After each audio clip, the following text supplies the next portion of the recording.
What is going on, everybody? Welcome back to Sideline Summit. I'm Antonio Perez, joined as always by Chris Coacher, CB Coacher Boy. Danny has not made it this time on Sunday. He is visiting his girlfriend, which is always a valid excuse. Make time to see your loved ones. That's basically the point of this episode. But we will be recapping Week 9 in the NFL. We had a lot of great games. I thought the 1 o'clock window rocked. Some pretty good ones in the 4 o'clock window. Some little disappointing, a.k.a. Packers, Lions, but going to be talking about all that. Of course, Thursday Night Football, the Jets get back on track, and Houston starts to have a little bit of issues, and we'll talk about that game first, most likely. But of course, before we get into any of that, I want to remind you guys, leave a like, subscribe to the channel if you're new, and if you're listening to this on audio platforms, leave a like, 5-star review, comment if you can, and then I'll just swing it on over to Chris for Summit's Plummets on this fine Sunday night.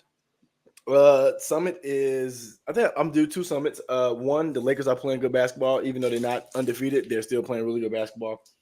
I get to watch LaMelo and Trey Mann in the backcourt on a night-to-night basis. That makes me happy. And lastly, the Ravens put a beat down on whatever team they were playing today. I don't even remember what team was out there. They were spanking their butts so much. No, I'm just kidding. I was just happy to see my team get back on track and actually put up a bunch of points. See Lamar throw the ball over the field. Everybody get involved. That was cool. So that's my summit. On a Sunday, I've had worse Sundays where it's been all my teams are losing at the same time. So I'll take today.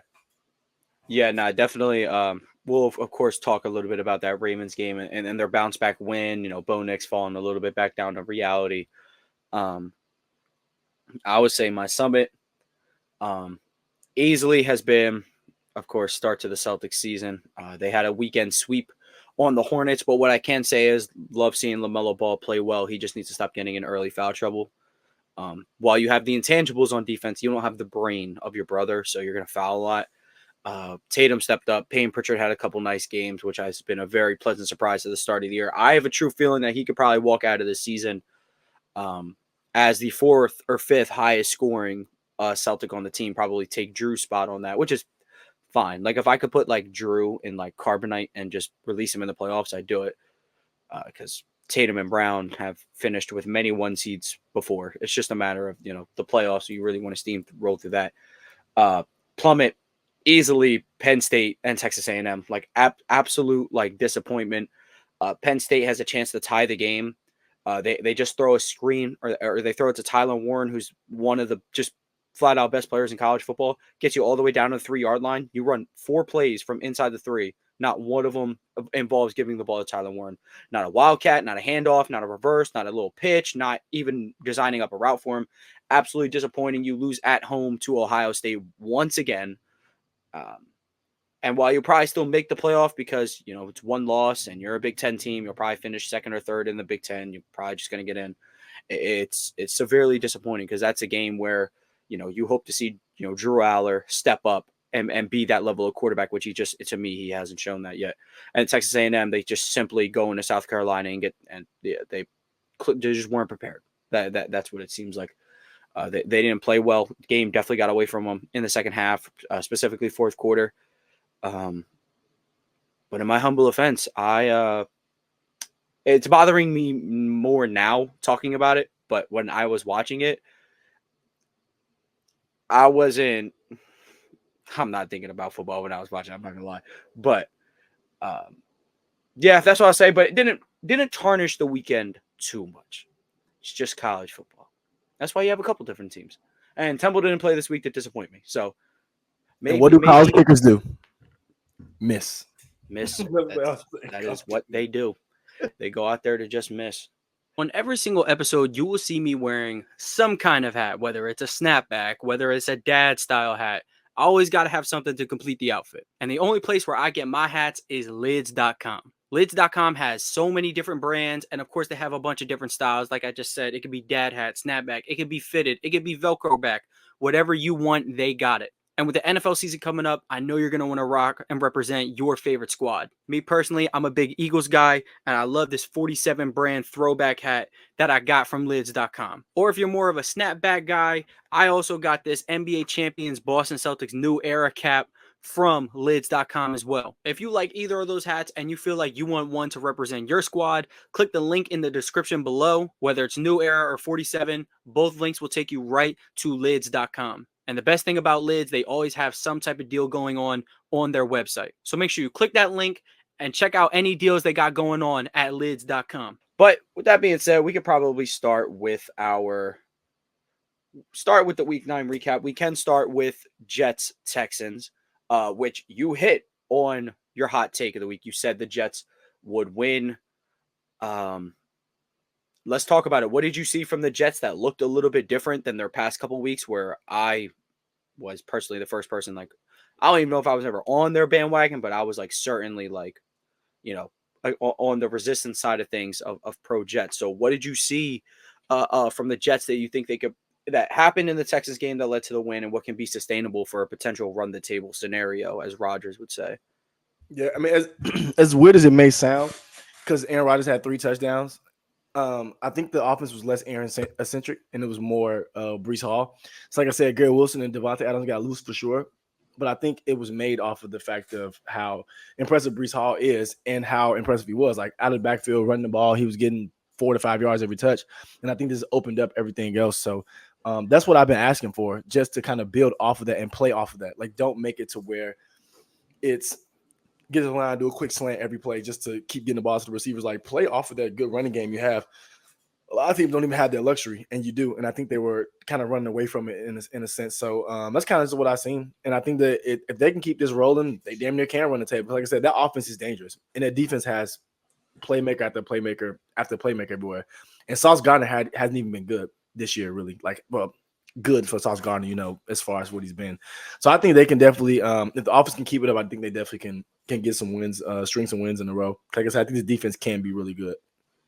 Yeah, I absolutely agree. And I was like, if any game was a quote Garrett Wilson, pop out party, I mean, 2 one-handed catches for touchdowns. One, he literally just looked like the Jumpman logo. He looked so much like Michael Jordan that Adidas had to say, no, he's not going anywhere.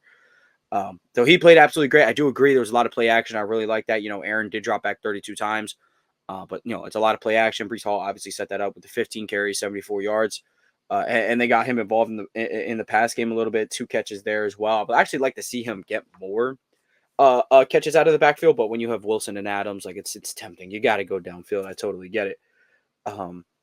Yeah, I thought Rodgers, I mean, what is he known for? What he's known for is, being clean with the football. And he does it again, 3 touchdowns, no picks. And as I want to agree so much with you on like the defensive playmaker thing. So I'm bought in on the Jets offense. I knew, like, I would give them the benefit of the doubt. This is probably going to string along. It's going to happen. But the defense is still not convincing me. Okay, you hold the Texans to 13 points, but I'm going to flip to why the Texans look so bad and why I'm a little worried about them. They have a couple games. Once they get Nico Collins back, I'm not worried. Nico Collins is one of the premier receivers in this league. He's an entire difference maker.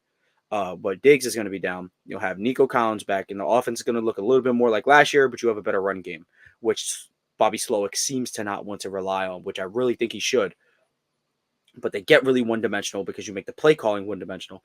Now that means he has to drop back against a banged-up O-line that is letting anybody get pressure, hence why the Jets were able to get after him. 11 for 30. How much can we really look at? That's probably on CJ Stroud, or probably not. And people are like, there's no grace for him. It's it's probably I wouldn't even call it a sophomore slump. When he has his guys, he's fine. But when you sustain so many injuries, it's tough. It was good to see him start linking back up with Tank Dell. Tank Dell obviously is going to have bigger portions on his plate. Even when Nico comes back, it'll be like he's the wide receiver 2 again. I would really like to see CJ use Dalton Schultz a little bit, or the offense in general use Dalton Schultz as a really good check down guy. One, because I don't want to see Nico Collins or Tank Dell having to be the check down guy. These guys are way too explosive. They're too great in the intermediate and deep parts of the field to have, waste their potential on a check down, get tackled before the sticks, whatever it may be. But if you can use that for Dalton Schultz, I think it'll work out. I'm not too out on the Texans. I wouldn't say they're like a tier 1 contender in the AFC. I can say that for sure. I think that's kind of limited to, I think, the big 3 right now of the Chiefs, Ravens, Bills. Hence, they have the 3 best quarterbacks in the league, regardless of who you put at those wide receiver positions. And we'll get more to Bills and Ravens today, of course, in their wins. But I would say the Texans, they've just had some offensive play calling inconsistencies. The defense has been great in some areas, bad in some areas.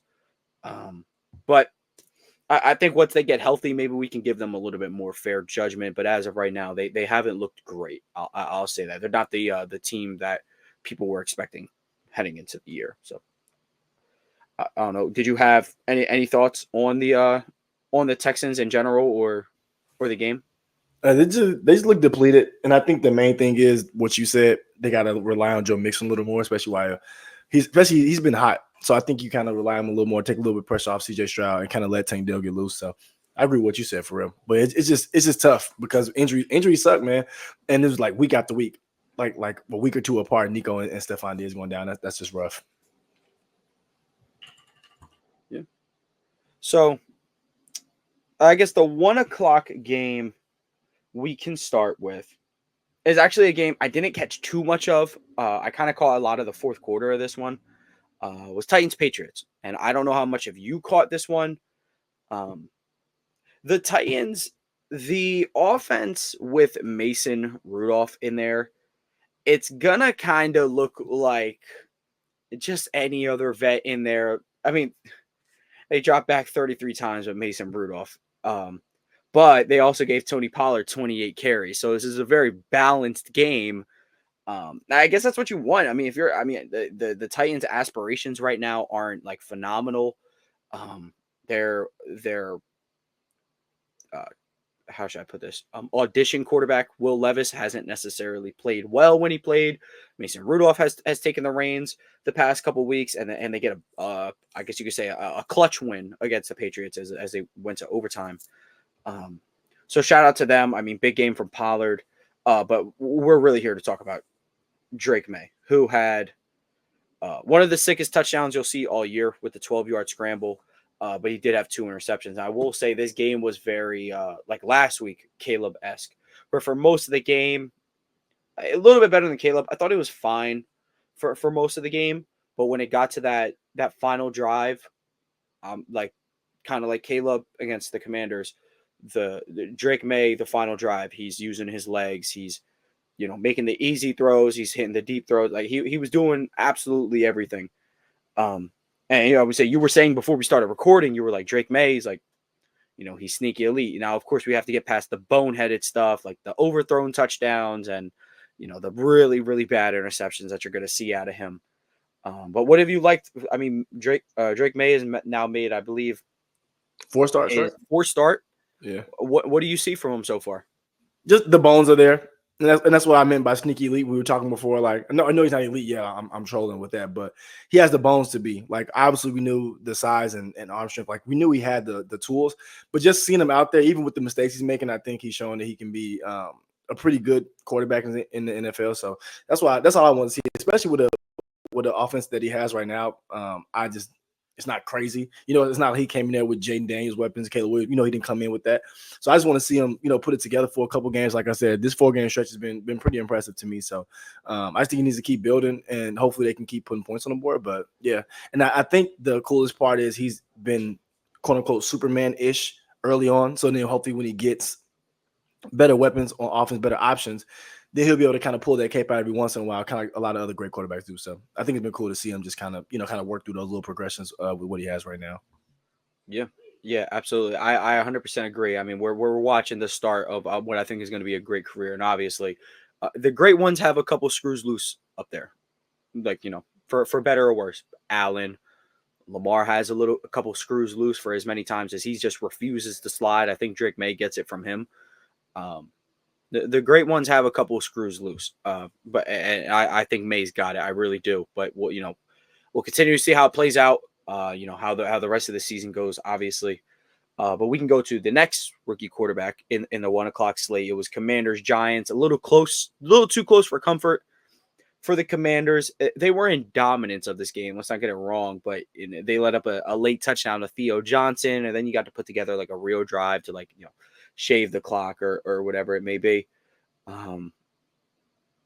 But yeah, I would say, what did you see out of Jaden today? I mean, we got 15 for 22, 209 yards, 2 touchdowns, no picks. What'd you like out of your boy?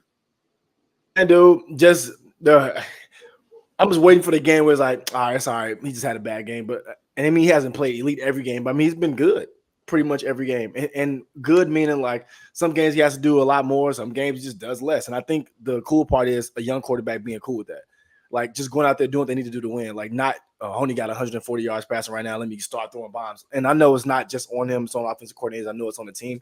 But I think it's just the maturity is what I've been most impressed with. Like I said, even today, a game that was too close for comfort, I didn't see much panic. I didn't see much, I got to do something here, or this is the dire need play, even if it might have been, like I said, it just didn't show. So I think it's just cool, like I said, that he's been very mature on a mature team. Like I said, they brought in veterans, and I think having a rookie that shows that type of maturity only lends well to those veterans, giving it all for him on the field. And I think that just shows, like, everybody's making plays, every single body. McLaurin, Eckler's out there like it's 2019 or something. Like it's different, and I think it's just cool to see like this team kind of rally around him. Like I said, I think they can. If the NFL shakes out like it's been shaking right now, they can be there when it matters at the end. Not saying they're going to be in the NFC Championship, not saying that, but they can be around in those conversations if it keeps building like this.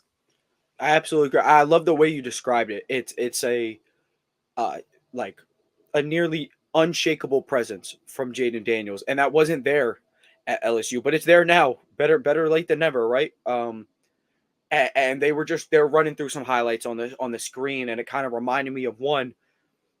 Clocks they're trying to run a 2-minute drill, trying to get some points on the board before they go into halftime. He spikes it with 9 seconds left, so you probably have one shot at the end zone. And where most quarterbacks, they're looking for the absolute most wide open throw, if not throw it out of bounds, kick a field goal. The one he decides to go with isn't an open throw. He gives this guy a shot. And that's what I wish more rookie quarterbacks would do. And Jaden Daniels loves to do it. Whether it's not necessarily... They're scared to get Anthony Richardson, Tone, unfortunately. They're scared to get Anthony Richardson or Bryce Young. Yeah, like again, organizations fail young quarterbacks before vice versa. And who would have thought the Washington Commanders of all organizations would bless this kid with a surprisingly good situation? And of course, he is repaying the debt by being an absolutely phenomenal quarterback this year. But he throws it up to Terry, comes down with it, tells Deontay Banks, "You can't guard me." Duh. It's been great seeing him get Terry involved a little bit more, and I do like that he's fine with the checkdowns. He's fine with giving it to Ertz and Eckler, and with no Brian Robinson today. There's really no strong run game. Eckler's a great receiving back. I would say he's literally a slot receiver that plays running back, but he's not, 3 yards in a cloud of dust. Give me 25 carries. He admitted it himself. But I'd have to agree. And this defense, not this game specifically, it's more like the defense has been just such a pleasant surprise. I mean, before the season, we're talking about this team really being named soup. Bobby Wagner has, continued to be a tackling machine. Frankie Louvu, obviously really good. The secondary was been surprised. I thought they were absolutely awful. They haven't been great. I wouldn't say they've been good, but they haven't been terrible. And I think that's enough, to give them a shot to win. And I think that's the most important. They just not been horrible. And I think that's good enough at this point. Yeah, I would agree. I would say they're 7-2 at this moment. So from this point forward, they're officially not on fraud watch. Let's not put it that way. They're on Kingsbury watch. Kingsbury is the fraud. So it's just Daniels and everybody. They just got to execute their assignments because Kingsbury gets pretty predictable. At least his track record from this point on gets very predictable. So I'm interested to see how he'll adjust if he's learned from his mistakes, willing to make offensive adjustments, not staying in this, relatively vanilla offense. I want to see him get creative with Jaden Daniels. I think he's ready. I really think he's ready to start having this fleshed out offense, and Terry's on both sides of the field. We're getting a lot of pre-snap motion, things like that. And I truly believe the Commanders, they're in play to go not all in, but all in at the deadline. Jaden Daniels looks great. Do I think they're 4 real Super Bowl contenders? I can't give it to him just yet. I can't give him tier 1 NFC contender just yet because I think the only team that really belongs up there, if you ask me, is the Lions right now. So, but they're in a stacked tier 2 with like Philly and Green Bay. I would put Atlanta up there. I would put Atlanta. Atlanta's in that in like that tier 2, basically like the division leaders. Yeah. And Green Bay. And then the Lions are clearly a step above everyone else, like especially after today's performance, which we'll talk about. I'm sorry. So I remember I was telling you before the broadcast. Sorry, we're sidetracking a little bit. Before the broadcast, before the show, we're talking about Rams Seahawks, and I was like, Seahawks got this wrapped up pick with however many seconds left or how much time left. The Seahawks go down to score. Jackson Smith and Njigba, like 20-something yard touchdown. They tie it up. But they're going to OT now. So there's that. So hopefully I'm going to try to prolong this as long as possible until we get to them. I had a question. Yeah, go ahead. Do you think the Marcus Lattimore trade puts the Commanders in that tier 1? Puts them in a tier 1. It definitely gives them like a one of the better corners in the league, where I was maybe thinking of going because the corner market is a little weird. Lattimore could be a target for sure. I really think they should get an elite pass rusher to go along those 2 monstrosities at defensive tackle to go along with Luvu and Wagner. Like I would literally Max Crosby or Garrett. I don't know how available Garrett will be. I think Crosby will be a little bit more available for sure. But I mean, we'll see what happens. Maybe they're in the mentality of, ain't broke, don't fix it. Yeah. Which is fine. But I think in the next couple of years, you're going to realize, okay, Jaden Daniels is going to be an elite quarterback, and we're going to throw him the bag one day, but let's try to win it before we have to give him that. Let's pay everybody else. While we still have some of our weapons on relatively cheap deals. Wagner, Luvu, Ertz, Eckler, all deep, dirt cheap contracts. So I definitely like what I saw from them today. Shout out Daniel Jones. Threw his first touchdown at home in nearly 2 years. Sheesh. Wow, some of that is accounted towards injury. He is pathetic. And I can't believe he has had a 6-year-long career, and Anthony Richardson couldn't even make it to his 10th start. Insane. Utterly ridiculous. But we can move on to Chargers Browns, which is hilarious because Danny picked them as their upset of the week. You picked them as their lock. And I kind of knew that dark horse MVP candidate Justin Herbert was going to take care of business. Now you were also saying before the recording that Jameis Winston was making you mad. But what was the difference? What did you see this week? From last week, the Browns were lights out against your Ravens. Jameis is looking insane. Last year Flacco insanity-esque, and then this week he's Jameis Amos. He's Jameis Amos cookie. Yeah, he's not famous Jameis. He's Jameis Amos. Exactly. What happened was they weren't playing the Baltimore Ravens on a week where the Ravens forget how to play football. I always bring up that Raiders loss because that is absolutely ridiculous. That is the same loss that they had last week. And then I think it's just they were riding on that high of just having a new quarterback in, someone who shouldn't be a felon. And I think it just rose them into a point of just that high, kind of like the interim coach high that you talked about, just having like that little bit of juice. I think that's what it was. And I think they just came back to just not being a good football team. Like, what I'm saying? Like the Browns just aren't good. And I think that's just what the fact is right now. And I think last week, I don't think it fooled anybody, but it just like made you kind of forget for a week that they're actually not good. And I think that's what it is. Because even still, being a Ravens fan, one thing the Browns usually have is a good defense. I wouldn't even say their defense is good right now. Like, it's not terrible, but it's not like hold you to 16 points good. And I think for them to compete with the offense they have right now, they would have to have that type of defense, and they just don't. So I think it's just proof that they're a bad defense. If I'm the Browns, I'm selling all I can right now, getting the most back and trying to just move forward, do something else. Because I don't think this core of people that you have right now is going to really do anything for you. And I don't even see any really young pieces that would make me excited. When I mean young, I mean like 23, 24, not 27, 28. In that range. I don't see anything that makes me excited. So yeah, no, I absolutely agree, and I agree on the selling part. Look, I know Garrett means a lot to the city, and he's been through everything with the Browns. But you'd get a lot in return for him. The teams would pay a lot. They'd pay a pretty penny for Myles Garrett. So I agree on that. But now it's time for me to hype up these Chargers. I mean, 5-3. We're in week 9. They're 5-3 with a rookie head coach. Mind you, this rookie head coach is Jim Harbaugh. But your wide receiver 1 is changing every single week. The way you win football games, it may look different every week, but it's really the same. This defense comes to play. They're going to run the football, and Justin Herbert is going to show you why he's the 4th best quarterback in football. And he's also going to start showing people he's going to start creeping up a little bit closer to that top 3 than falling out of that top 5. I think the more him and Burrow really start to stack on these performances, it really starts to give the casuals the idea is like, this top 5 ain't really that touchable. It's really not.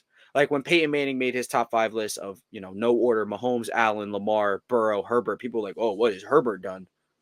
Just watch him play. He's throwing for nearly 300 yards in the Greg Roman offense. Chris knows that's not easy. That really isn't. You have to make the most of your opportunity. It's literally 700 yards, literally. Exactly. He has 125 rating today, 2 touchdowns, no picks, 282 yards. Dobbins, former Raven as well, played for Roman already. 14 carries, 85 yards, 2 touchdowns, and that's where they make their money at, and it makes everything easy for Herbert. You try to stack the box even a little bit and leave whatever weapons he has one-on-one, he's going to find them open. Hence why we have Quentin Johnston, 4 catches, 118 yards, 1 touchdown. Easily his best game as a pro. Shout out to the 2023 receiving class. Zay had a good day. QJ had a good day. And Jackson Smith and Jigba, his day isn't over, but he's having a hell of a day as well. He's over 100 yards with 2 touchdowns. But the Chargers, they're 5-3. They really blew the Cardinals game. And I don't know. The world may never know if Herbert stays healthy against the Steelers. But I think they're starting to build a sustainable pass game where I truly believe they can fight with anybody, almost anybody in the AFC. Like if I had to put them in a tier, I think tier 2 of AFC contenders would truly be valid. Outside of that, those top 3 teams, I'll take them against the Steelers in a rematch. At least it would be close. Like it would truly be a coin flip, kind of like it was last time. But these teams are just only better from when last time they met. Give me them over the Broncos. I would even say, because of their running game, I would damn near put them over the Bengals right now, just for now, with how they can run it. But it's close. I think that would be like the top. I would easily put them over the Bengals. Oh, really? I really would, because the things that the Chargers are good at are so much more sustainable than what the Bengals are good at. That's what I was trying to get at too. Yeah. Yeah, but with the Chargers, look, I think the elite defense stays up, the power running continues. And Justin Herbert will only continue to unlock a way to be one of the 4 best quarterbacks, 5 best quarterbacks in the NFL, despite who's calling his plays. So shout out to the Chargers. Did you have anything else on this game? Because we'll actually move right over to Bengals Raiders, which I wanted to say my main concern with Cincinnati. What I was going to say was where the Chargers are good at is a good run game, good defense that can show out every single week. Then Herbert giving you 300 yards on your head top is a plus because he's going to do it as efficient as possible, not going to turn the ball over. With the Bengals, it's kind of like the run games. It's not going to be there every week. Defense will never show up.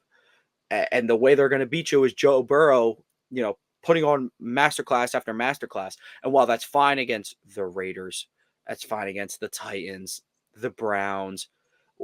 My worry with them is when they go against another good offense, I guess, to put it, because I think they can hang with any defense. They can put up 30 on any defense. I've seen it happen. The problem is their defense won't hang long enough, and their offense is eventually going to flatten out. So that was just my thoughts on it. I don't really have too much for the Raiders. Because every single week, I just want to say that the Raiders, the way they handle their quarterback situation, just everybody in the building should get fired. We got Desmond Ridder playing quarterback today. Like, fire everybody. Shout out Jacoby Myers, though. Free him. Free him, free Bowers. Did you have anything you wanted to say on the Bengals, though? I mean, the Bengals were looking at 4-5, third in the AFC North. It's looking better for him, I'd say. That's probably about it. Staying alive. And Joe Burrow hitting all tight ends today.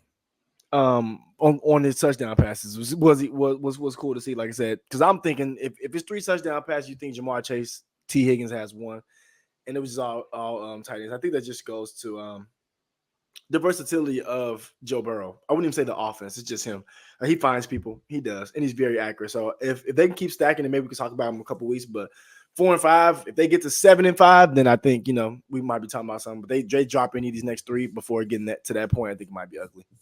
Yeah, he threw 1 to Iosivas. He threw 1 to Sample, 1 to Brown, and 2 to Mike Gesicki. It was 2 to Gesicki. So he had his own little 5 touchdown performance. Did have that bonehead pick 6, but hey, things happen. You won by 18 points. Who even cares? But yeah, staying alive. Again, I don't know how sustainable staying alive this way will be. But time will tell. Time will tell. Next on the list, when I say an absolute stinker of a matchup, we got Saints Panthers. Did you catch any of this game? I actually did see a little bit of it on Red Zone. Okay, but besides the pick, that was one of the best plays I've ever seen. For one, it's just, bro, the Saints suck. I wouldn't even say the Saints suck because they have talent. Derek Carr is very bad. He's very, very bad, and I wouldn't even say just not because he can't throw or he can't do things. He's just not good. It's something about it when I just see it. It's like the ball don't stop post. Like the eye test tells me Derek Carr sucks. That's what it tells me when I watch him. And it's just unfortunate because I think it's like how I felt about the Falcons last year. I think the Saints have enough weapons with a healthy Rashid Shaheed and stuff like that to be good on offense. And I think they have a quarterback who's kind of holding them back. So it's just rough to see.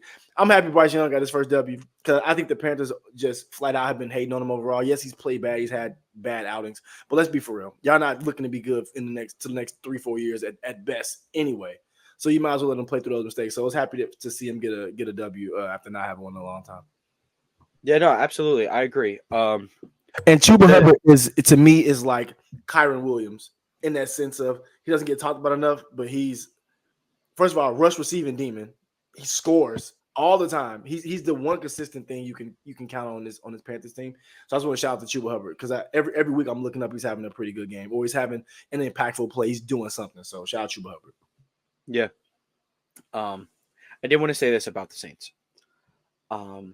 Prayers to Chris Olave. I think he has like more concussions than Tua, and it's just like, man, like he really gets lit up. Like it's bad. And the thing with Carr, he is not a just good straight up drop back and throw passer. He needs play action. He needs some pre-snap motions, a little bit of smoke and mirrors going on in front of him to confuse a defense while he gets into his drop and finds an open player. And on top of that, you have to be such an egregious murder ball thrower for people to notice. Like Peyton Manning is known for throwing death balls, but he's Peyton Manning, so it makes a little bit more sense. Peyton can drop back 50 times a game and he'll light you up, kill you. Believe it or not, Derek Carr isn't a Manning brother, so he's dropping back and he's getting his guys killed. It's not safe. And unfortunately, you don't have the offensive line goods right now to get Kamara the ball consistently on carries, which I think he actually did have 29 plus carries today. For 155 yards, he actually had a pretty good day on the ground. But I can't say the same for the Saints passing game. It didn't look great against easily the worst defense in the NFL. Easily the worst defense in the NFL. And then as for the other side of things, though, good to see Bryce Young start to stack at least 2 decent performances. Interception was unfortunate, but at this point in your young career, winning is the only thing that matters. Once you start to stack wins, then the front office, the coaching can start to be okay. He was here. He did this in our wins, And then once you start to work miracles in your losses and you look great, then they're like, okay, then now we know like we can build around you. But I didn't catch too much of that one. At least I was kind of focused on these next two for the most part. Let's start with the blowout one. Ravens Broncos. How'd your Ravens look today? Great. Thank you, Jesus. Thank you, Jesus. What was the video? Thank you, Lamar Jackson.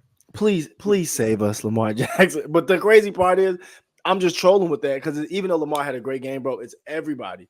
And as a Ravens fan, bro, it's usually the other way around at this time of the year. I'm worried about the offense being able to put up enough points, the defense holding down. And this is a different time for me. The offense is great. We have a great offense. And this is one of those games where everything happened. Derrick Henry got the ball enough. Like Lamar Jackson threw touchdowns. Zay caught 2. Mark Andrews was involved. Justice Hill got a sighting. You know I love me some Justice Hill. Yeah, on the wheel route, Lamar dude, Justice really Hill put is, that one on the money. Bro, that was great. I love Justice Hill. So seeing him get involved, bro, is just cool. And our defense, it was good today. It was good enough. And I think, and like I said, we have the players to be a good defense. I mean, any defense with Roquan Smith, I'm giving a chance to. And the Broncos, they have been playing pretty good football. So it was cool to get a W against them.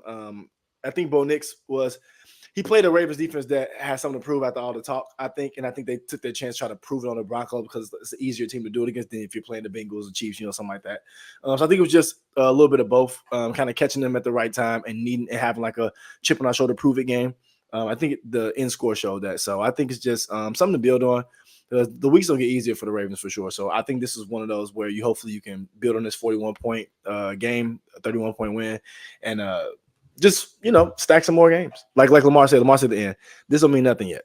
I mean, because if we're gonna be happy about the record right now and not worried about what we need to do and ultimately getting to the Chiefs and beating the Chiefs, then it's just too much. So I think it's a good win though, but just something to stack on. Yeah, I agree. But I will say, anytime you're trotting out of a game with the same amount of incompletions as touchdown passes, you got to feel pretty good and a perfect passer rating. I think that's the 4th perfect passer rating of Lamar's career, if I'm not mistaken. Not bad for a running back. Speaking of running backs, Derrick Henry, he did it once again. Derrick Henry has done it once again. 2 touchdowns, 106 yards. And would probably be the non-quarterback MVP, aka he's looking like most offensive player of the year right now. He continues to do it, and they look great. I told you Zay Flowers. I told you about when I saw the Zay Flowers play where he has 5 dudes around him. No one can even get a finger on him like that. Those are I think the upper echelon plays. I think Zay Flowers can start to enter that territory. Obviously, Deontay Johnson didn't play a lot today, so the jury is still out on how that will look. But if they look like this against what was a 5-3 team and one of the more stout defenses in the NFL, you're only going to add a low end wide receiver 1, high end wide receiver 2 to this offense.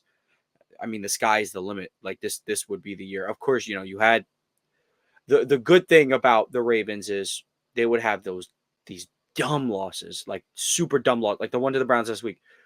And then you probably stack another one. And then maybe you stack like 4 out of 5. Even if some of those are wins, they're just really dumb games. It's like, okay, I don't feel good. They had a dumb game. They had many chances to win that game with the Hamilton interception, Bateman drop. And it's like, okay, flush it, move on to next week. And they absolutely handle business where Josh Johnson gets in to take some knees in victory formation. And that's what contenders do. They treat it like college football. They get their backups in there at a respectable time. And I think people underrate the chess match between a Mike linebacker and a quarterback. And in this instance, what I said with Jaden Daniels, you have Roquan Smith, who is second best linebacker in football, one of the best quarterbacks of a defense in football. And then you have Bo Nix, who, respectfully, if those two were sit down and play a game of chess, I'm going to take Roquan Smith. And on top of that, Roquan has Kyle Hamilton with him, who's going to line up in all sorts of smoke and mirrors. He's going to act like he's blitzing A gap. He's going to fly up the field and cover and play a shallow cover 3. He's going to come off the edge and he's going to break off, play curl flat, and then he's going to play hook curl, then break off the flat. And you're oh, my shoot's wide open. No, it's not. Kyle Hamilton's there. So the versatility of those two, it makes it really tough. And then when you don't, Cortland Sutton had a good game, but I mean outside of that, if your weapons aren't looking great, it's going to be a long day against the Baltimore Ravens. So the Baltimore Ravens continue to look like the best team in the NFL, or one of them at the very least. Tier 1 contenders in the AFC, Tier 1 NFL contenders. Now the other game, absolute banger in the 1 p.m. window, was Dolphins Bills. I mean the fireworks. It took a little bit. Second half is when they really showed up. I thought this game looked really ugly at the start, but I'll say Tua played a really efficient game. Only 3 incompletions. Devon Achane contributed. Obviously, pass plus rush demon. We all know. Tyreek Hill siding. Thank you. Yep, Tyreek Hill. He definitely had a great game. We went over this where it's like I don't think he's not quarterback proof. I think he is. I think it's just the quarterback can't be like the worst quarterback you've ever seen. Yeah. However, the difference is that Jefferson had Nick Mullins throwing to him and was still doing his thing. So there's that. But what did you see from the Bills today that kept them being that tier 1 contender and winning a close one? Josh Doncic, Luka Allen, before Kyrie. That's really all I see. It's like what you like about NBA players when it's like, oh, he carries the team on his back. He's a points, rebounds, assist demon. Like Josh Allen's a guy where it's like, as much as I want to hate, because people trying to say he's better than my boy 8, and I just don't think that's true. But all that aside, bro, he's a playmaker. No matter who's out there, Shakir, Keon Coleman, Kincaid, James Cook, Ray Davis, another Ray Davis sighting again. But he's like I said, he's electric in the sense where everybody else feels better. Like it seems like they're just better than they are. Like it's kind of like you playing Madden and everybody's team chemistry brings them up 2 or 3 overall. Like that's how I feel watching this Bills team. And I think it's mainly because of what Josh Allen brings to the table, just him being smarter with the football this year, taking less sacks, like doing those things. I think that's just only upped, already what he is. Like I said, the talent was always there. It's just sometimes decision makers will be a little off.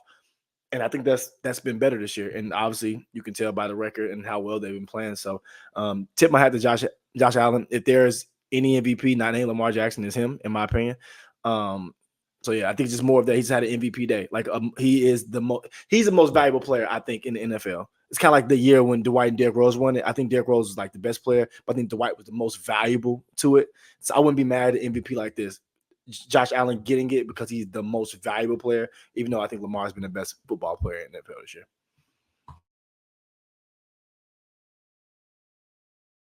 It's muted. Oh, yeah. When we're talking like MVP candidates, you have Lamar, who simply just looks like the best player in football right now. And then you have like the most valuable guys.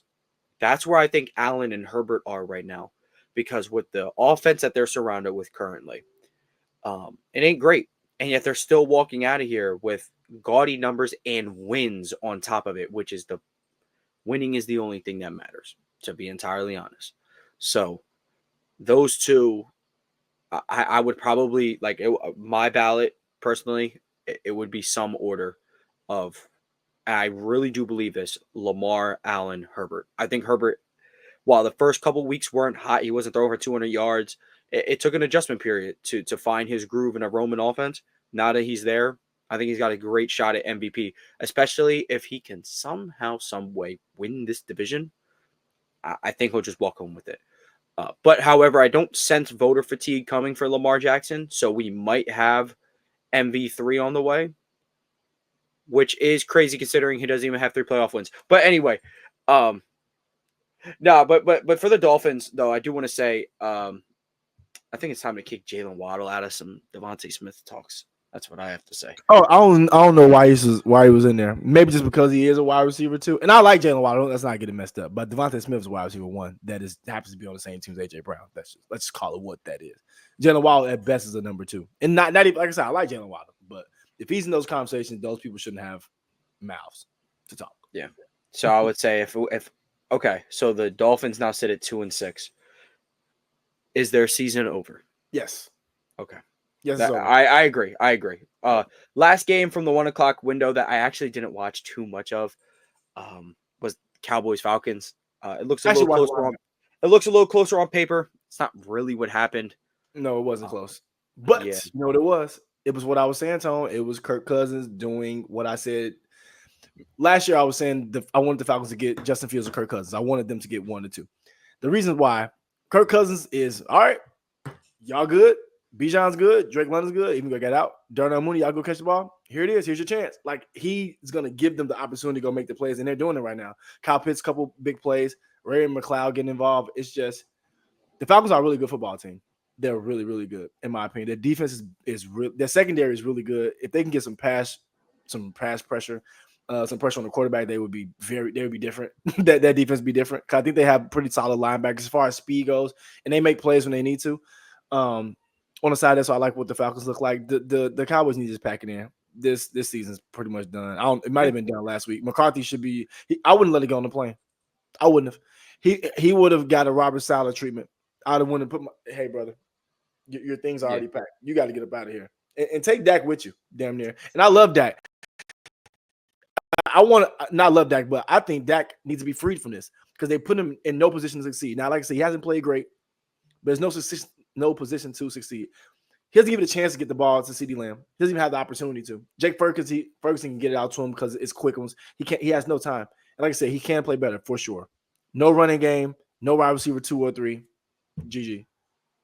Yeah, that's pretty much it. I mean, like when all your juice relies on 2 guys, it's simply not going to look great. I mean, Rico Dowdle definitely had his best game of the season, and like I was telling you before we started recording, I was like, I think he has an instinct for the game. I don't think he's going to be a great running back, but damn it, this was the first game where you didn't have to, you weren't forced to give Ezekiel Elliott the ball in any manner, and Rico Dowdle played great.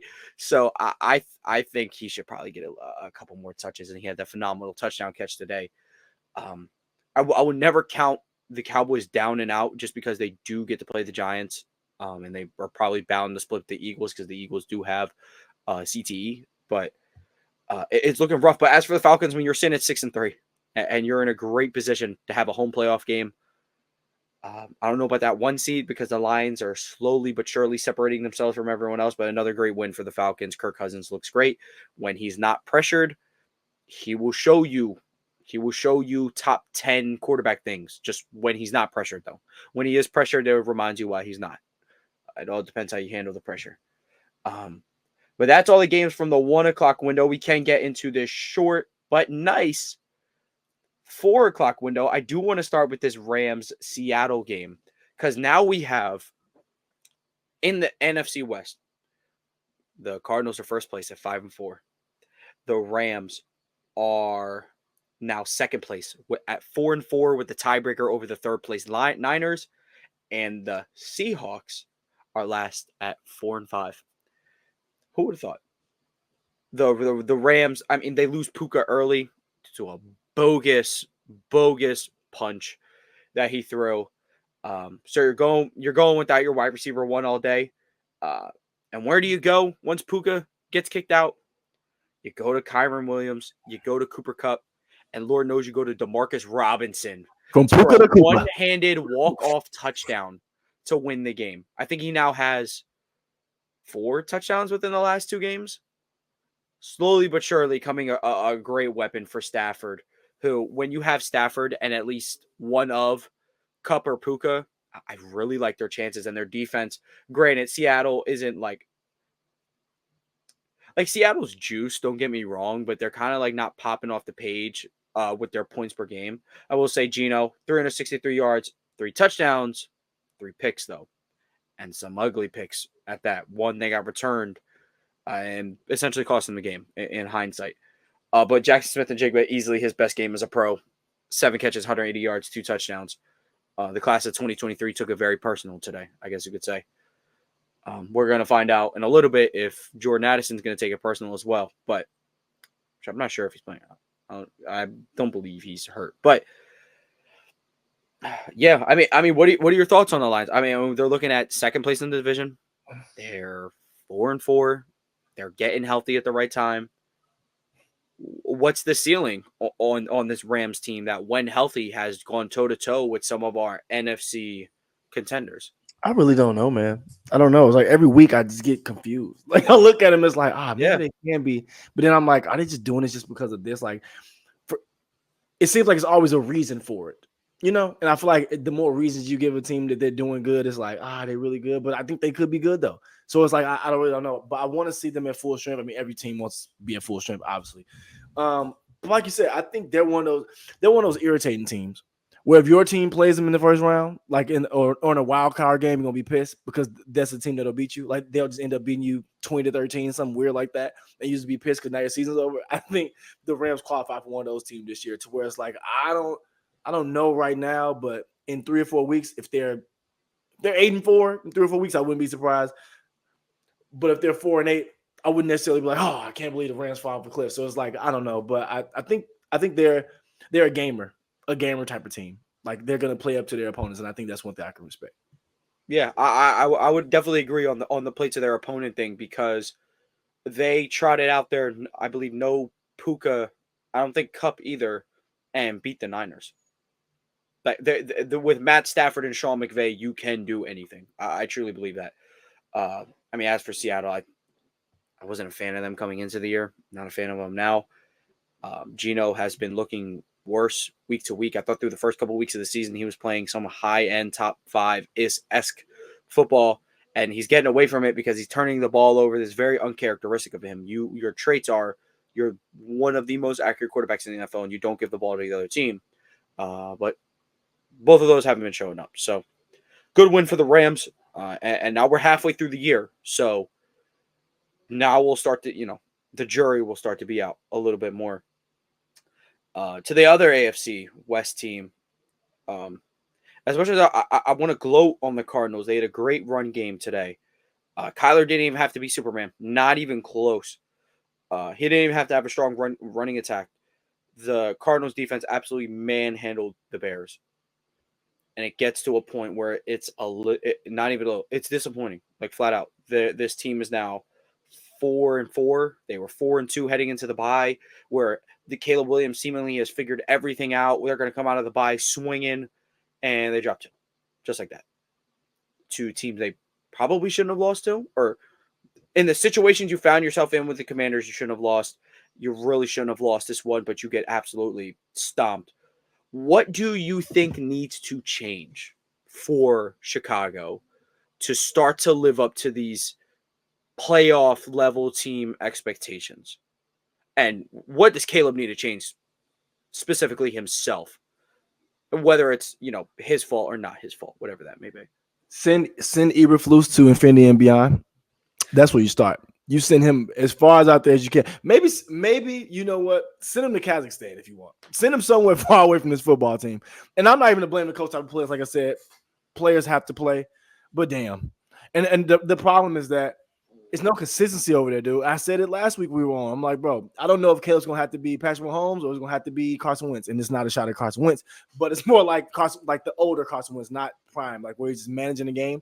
I don't know what it is week to week. Caleb Williams has too many weapons. Caleb Williams has too much talent for that team to have 9 points. It's no excuse for that. And Caleb has to be better, yes. But at the same time, he is a rookie. Like let's keep it real. Like, yes, we expect a lot from him. He's a rookie. Even if he is Wemby, even if he was Wemby, it's gonna take some time. So I'm not blaming the rookie quarterback for not carrying him over the hump, or I'm not blaming him for that. Now, I do think he has to gauge when he's going to be patient and when he's going to be as aggressive. And I think he has the arm talent to really, once he hones in on that, he's going to be really good. But I think that's been one of the hiccups for him. And just the inconsistency in the play calling. And it's just, like I said, they have too many weapons to have 9 against the Cardinals. And no, Cardinals have Kyler Murray, but he plays offense. The Cardinals have Marvin Harrison, but he plays offense. On that defense, you should have been able to score 20 points, and I think that was disappointing. So I think what they need to do is find out what type of team they're going to try to be this first year with Caleb and stick to that. And in the meantime, Ryan Pace needs to pack Eberflus's things and put him on a Greyhound somewhere. He has to go.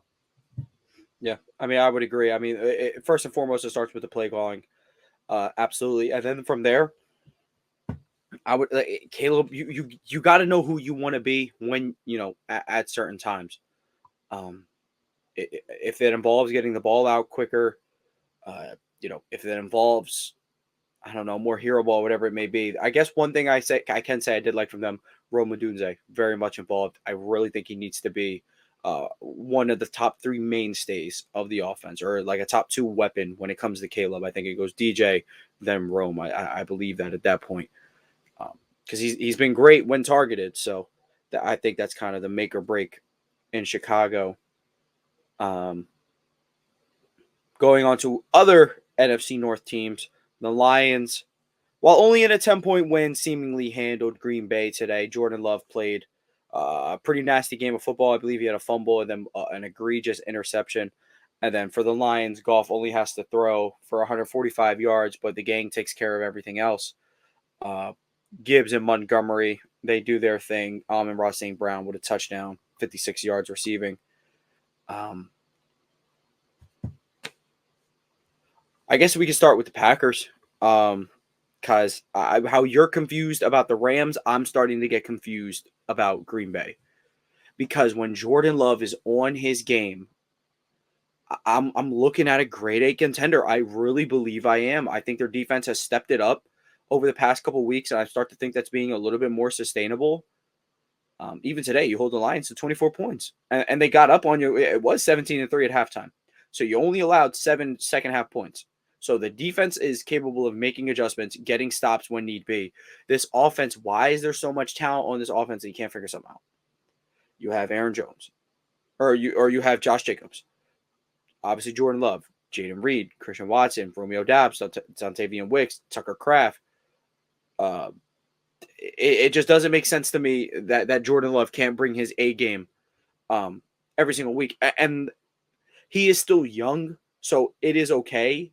But the point of you sitting for 3 years is to mature you in the sport. And he still makes these bozo plays. Now, luckily, he is, a tremendous thrower of the football.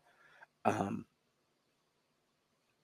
don't know. He just has to be smarter. I mean, for the Lions, I know, sometimes being a fan of a good team is not that fun because media will not talk about them when you're just good. Like, there's not much to say. The Lions are good.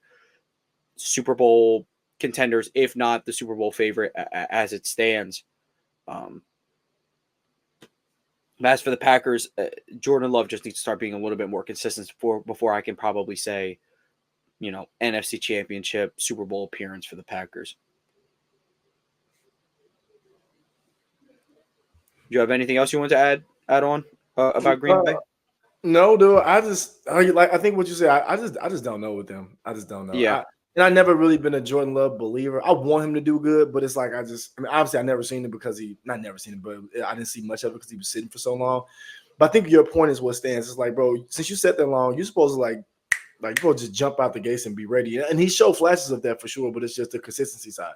Like, if we're asking for Caleb Williams to be consistent in his 7th game, like, you know what I'm saying? Like, I need to see some consistency from you too. So I don't know. I think like I said before, it's the caveats we got to give. If they do this, if they do that, that's what makes me iffy about the team. And I think, like you said, they're on the same tier as that Rams team as far as like just, I don't know. Yeah. Well, last game that we'll recap was Eagles-Jaguars. The Eagles jump out to a 22-0 lead and then somehow only managed to win this game by 5. A Nick Sirianni disaster class with, he's going for 2. Just because he had the penalty, it's like, okay, we get it from the 1-yard line. We're going to run the push.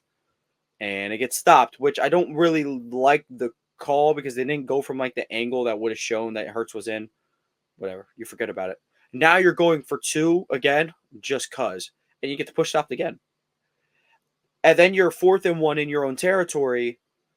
And you're so in your goddamn head, you don't run the push and you turn it over on downs.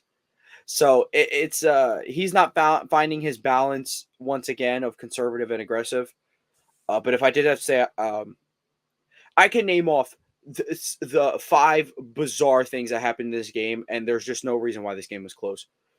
Devontae Smith, going to be one of the best catches you'll see all year. A one-handed toe tap in the back of the end zone for an explosive play touchdown. Really great ball by Jalen Hurts as well.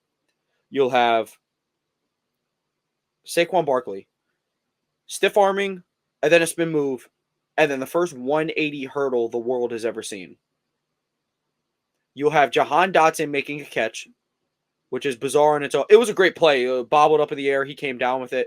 But him even being involved is insane. Jalen Hurts had an 18-yard touchdown instead of a tush-push touchdown.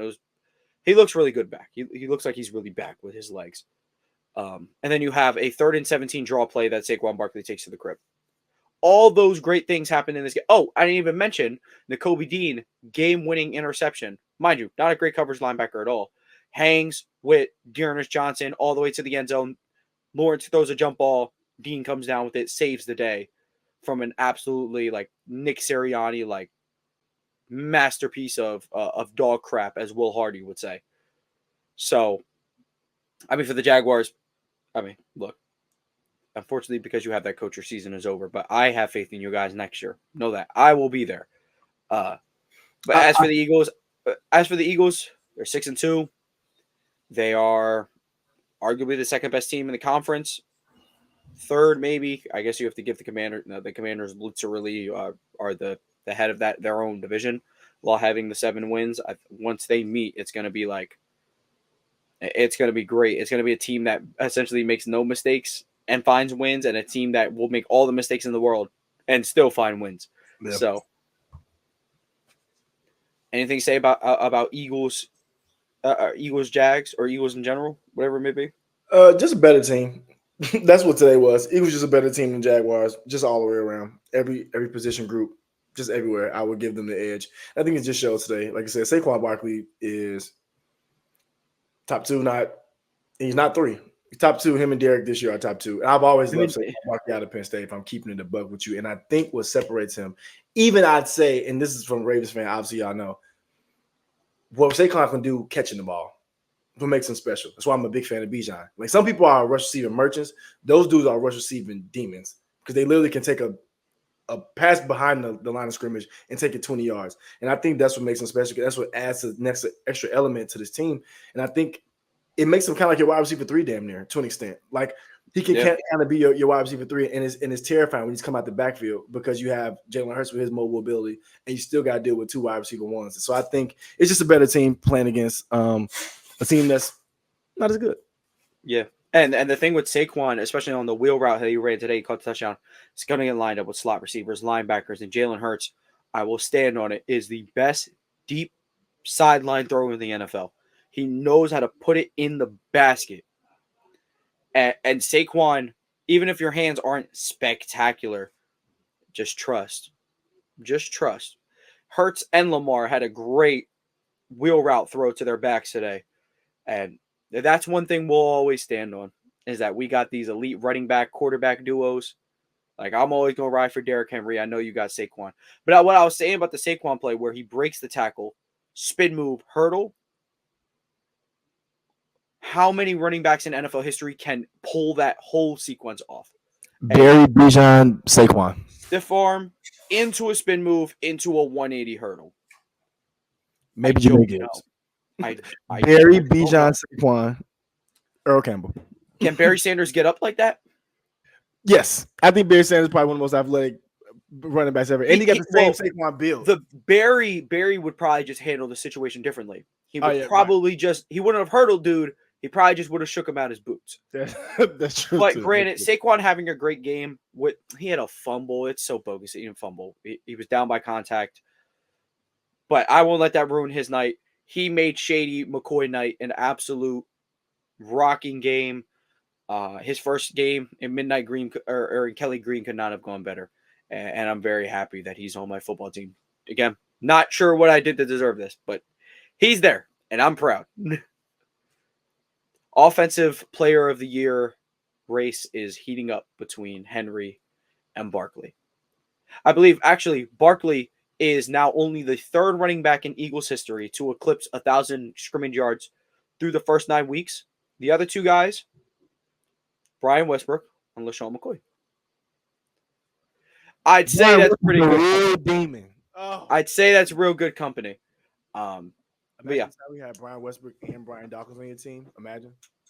And imagine not walking out of that era with. That's what I'm saying. Imagine, imagine that. Yeah, Brian Westbrook and Brian Dawkins do it. Special. I can't believe that's my life. But that's pretty much all the games from the day. Of course, we'll catch y'all on Thursday to talk about Sunday Night Football that's currently going on and Monday Night Football tomorrow. Then we'll preview week 10 of the NFL. Week 10, man. Where's the time going? I'd be a little bit more upset if I wasn't a basketball fan. I was like, oh, what am I going to do now? I'm going to go to basketball. I'm going to be okay. But You'd be good. yeah.